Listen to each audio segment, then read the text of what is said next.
Баршаңызға сәлем достар. Бүгін сіздерге дәруменге толы асқабақтың крем суп рецептісімен бөлісемін.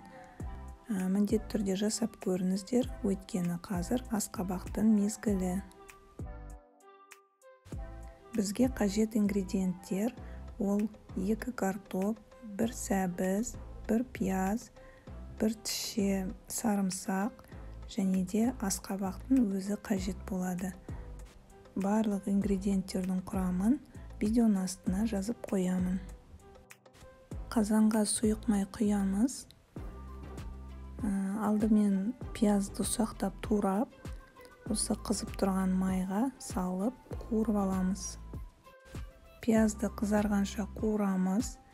Қалған көкөністерді орташа бөліктерге бөлеміз.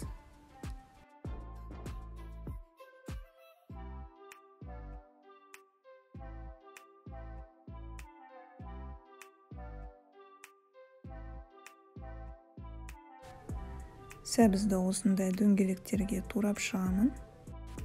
Қазір біз осы қуырылып жатқан пияздың үстіне су құйып, барлық көкөністерді пісіретін боламыз. Сол себептен олар тез пісу үшін, барлығы бірдей пісу үшін орташа бөліктерге турап қоямыз.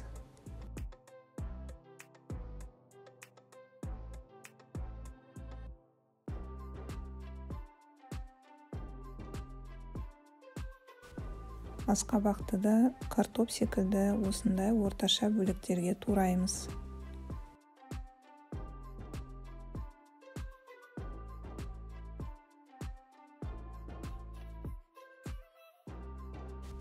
Мен қазанға барлық көкөністерді салып қойдым.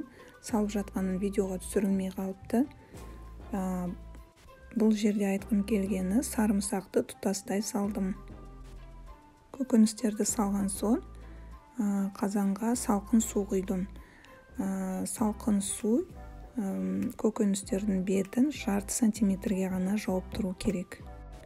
Орташа отта көкөністердің барлығы жұп-жұмсақ болып піскенше дейін пісірдім. Шамамен 40-45 минуттай. Енді бұның барлығын блендермен езіп шығамыз.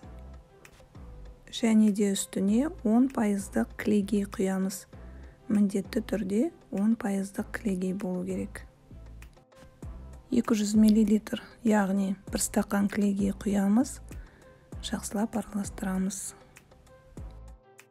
Енді тағы да 5-10 минуттай қайнатамыз. Одан соң біздің сорпамыз дайын.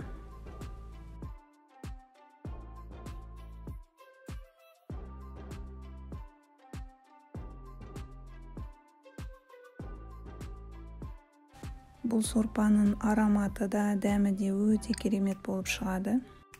Маған өте қатты ұнайды бұл сорпа. Әсіресе дәрумендерге бай. Әсіресе қазіргі кезде, күз кезінде көп пайдаланатын болсаңыздар, иммунитетті жақсы көтереді. Сіздерге сорпаның рецептісі ұнайды деген ойдамын. Міндетті түрде жасап көріңіз.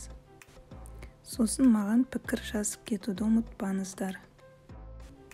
Сіздермен бірге болған Айнұр. Егер видео ұнаса, лайк қоюды ұмытпаңыздар. Қош сау болыңыздар.